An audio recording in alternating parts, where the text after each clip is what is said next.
আমি ইতালি থেকে এসেছি এবং আমি এখানে ইন্দোনেশিয়ায় ছোট বাচ্চাদের ইংরেজি শেখাতে এসেছি।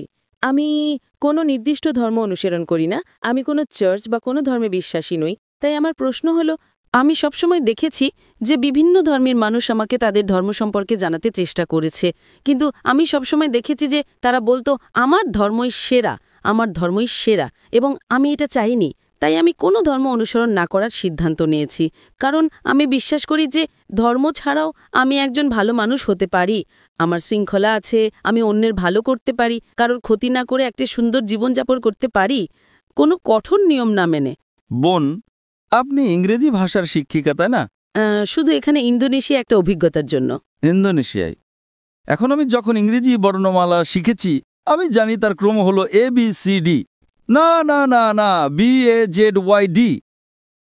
আপনি কি না মানবেন? না। কেন? আপনি তো বলবেন আমি সঠিক। এটা ঠিক না ভুল? ABCD ছাড়া কি ইংরেজি শেখার অন্য কোনো উপায় আছে? কারণ আপনি জানেন এর একটাই উপায়, শুধু একটাই। আপনি বলতে পারেন না ZADPL। আপনি কি বলতে পারেন? যদি 10 জন লোক এসে আপনাকে বলে চলুন ইংরেজিতে বর্ণমালা শিখি ZYAL, আপনি কি রাজি হবেন? আপনি কি বলবেন আমি সঠিক কিনা? কেন? কিন্তু আমি কি করে জানব যে একজন অধার্মিক পটভূমি থেকে আসা মানুষ আপনার পথটাই সঠিক পথ? আপনি খুব ভালো ইংরেজি জানেন, তাই না? আপনি আপনার ইংরেজি গান নিয়ে আত্মবিশ্বাসী। হ্যাঁ। আপনি কি 100% নিশ্চিত? আমি ইংরেজিতে পারদর্শী, কিন্তু আমার মাতৃভাষা ইতালিয়ান। কিন্তু আপনি জানেন যে ইংরেজি মানে ABCD, অন্য কোনো পথ নেই, তাই না? 100% নিশ্চিত, কারণ আপনি ইংরেজি জানেন। আপনি ইংরেজিতে একজন বিশেষজ্ঞ। আপনি ইটালিয়ানও আরো ভালো বিশেষজ্ঞ হতে পারেন, কিন্তু আপনি ইংরেজিতে বিশেষজ্ঞ, তাই না? ঠিক তেমনি ভাবে বোন, আমার পদ্ধতি ভিন্ন। আমি বলি আপনি আমাকে ইসলামের চেয়ে ভালো কোনো ধর্ম দেখান, আমি আজই তা গ্রহণ করব, কারণ আমি তুলনামূলক ধর্মতত্ত্বের একজন বিশেষজ্ঞ। আমি খ্রিস্টান ধর্ম, হিন্দু ধর্ম, বৌদ্ধ ধর্ম, ইসলাম, শিখ ধর্ম, পার্সি ধর্ম এবং আরও অনেক ধর্ম নিয়ে পড়াশোনা করেছি। তাই এখন আমি তুলনামূলক ধর্মতত্ত্বের একজন বিশেষজ্ঞ। আমি বলছি আপনি আমাকে এর চেয়ে ভালো কোনো ধর্ম দেখান, আমি আজই তা গ্রহণ করব। কিন্তু ধর্মহীনতা সম্পর্কে আপনার কি মত? ঠিক আছে, আপনি আমাকে ধর্মহীনতাকে ইসলামের চেয়ে ভালো প্রমাণ করে দেখান, আমি মেনে নেব। যে কোনো কিছু। আপনি নাস্তিকতাকে ইসলামের চেয়ে ভালো দেখান, আমি মেনে নেব। কমিউনিজম, সমাজতন্ত্র, যা খুশি ইসলামের চেয়ে ভালো প্রমাণ করুন, আমি গ্রহণ করব।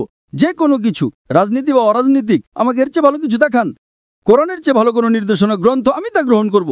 না, পলিটিক্স নয়, যে কোনো কিছু, রাজনীতি হোক বা না হোক, আমাকে এর চেয়ে ভালো কিছু দেখান। কোরআনের চেয়ে ভালো কোনো পথ প্রদর্শক গ্রন্থ দেখান, আমি তা গ্রহণ করব। আমি অন্যদের মতো নই, আমি ভিন্ন, কারণ আমি তুলনামূলক ধর্মতত্ত্বের একজন বিশেষজ্ঞ। আপনি কি আমার কথা বুঝতে পারছেন বোন? আপনি শুধু ইংরেজি এবং ইটালিয়ান ভাষায় বিশেষজ্ঞ, আর আমি তুলনামূলক ধর্মতত্ত্বে বিশেষজ্ঞ। এটা আমার বিশেষজ্ঞত্ব। তাহলে আমার কি এটা বলার অধিকার আছে কি না? কিন্তু ধর্ম ছাড়া একটা জীবন সম্পর্কে আপনার কি মত? হ্যাঁ, আমি জানি এটা একটা বিতর্কিত প্রশ্ন, কিন্তু আমি জানতে চাই, আমি আমার জীবনকে এইভাবেই দেখি। ধর্ম ছাড়া জীবন হলো রাডার ছাড়া সমুদ্রে পাড়ি দেওয়া।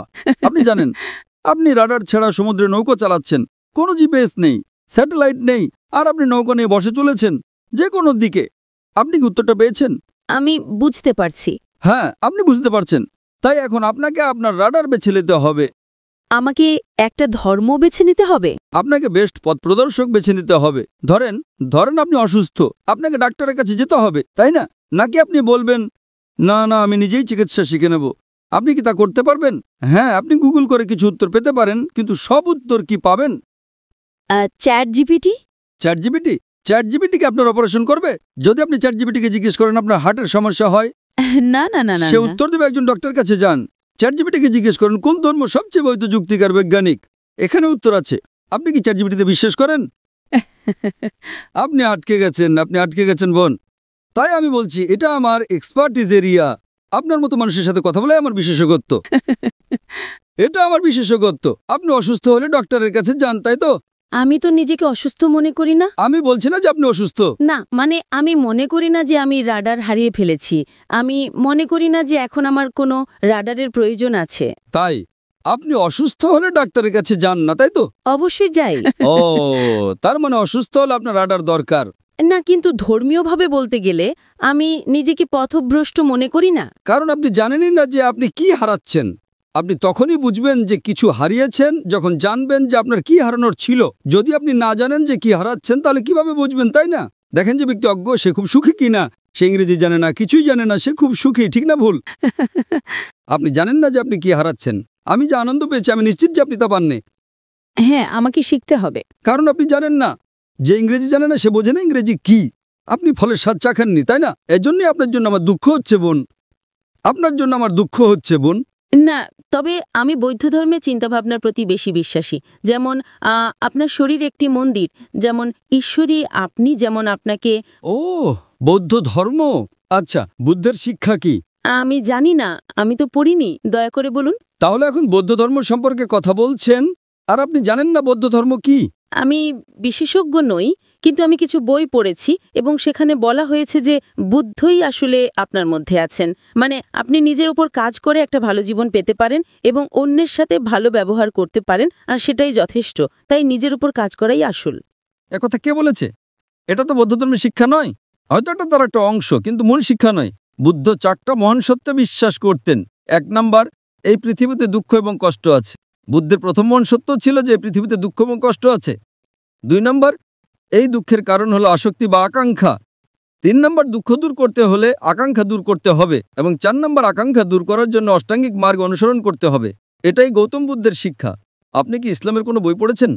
না, আপনি কি কোরআন পড়েছেন? আমি পড়ব। আচ্ছা, আপনি কি আমার জন্য একটা কাজ করতে পারেন? আপনি কি কোরআনের ইংরেজি অনুবাদটা পড়ছেন না কেন?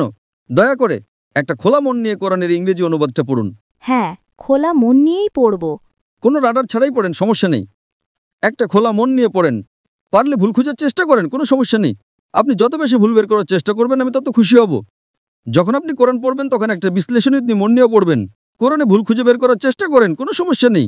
কোরআন নিজেই চ্যালেঞ্জ করে যে এর মধ্যে কোনো ভুল বের করা সম্ভব নয়। তাই আপনি ভুল খোঁজার চেষ্টা করেন।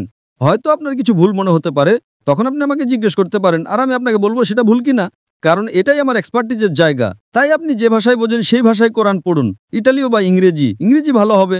আমি আপনাকে আব্দুল্লাহ ইউসুফ আলীর অনুবাদটা পড়তে অনুরোধ করছি। আমি আয়োজকদের অনুরোধ করব যদি তারা বোনকে একটা কপি ঘম্পি দিতে পারেন। আপনি কি এতে সই করে দেবেন?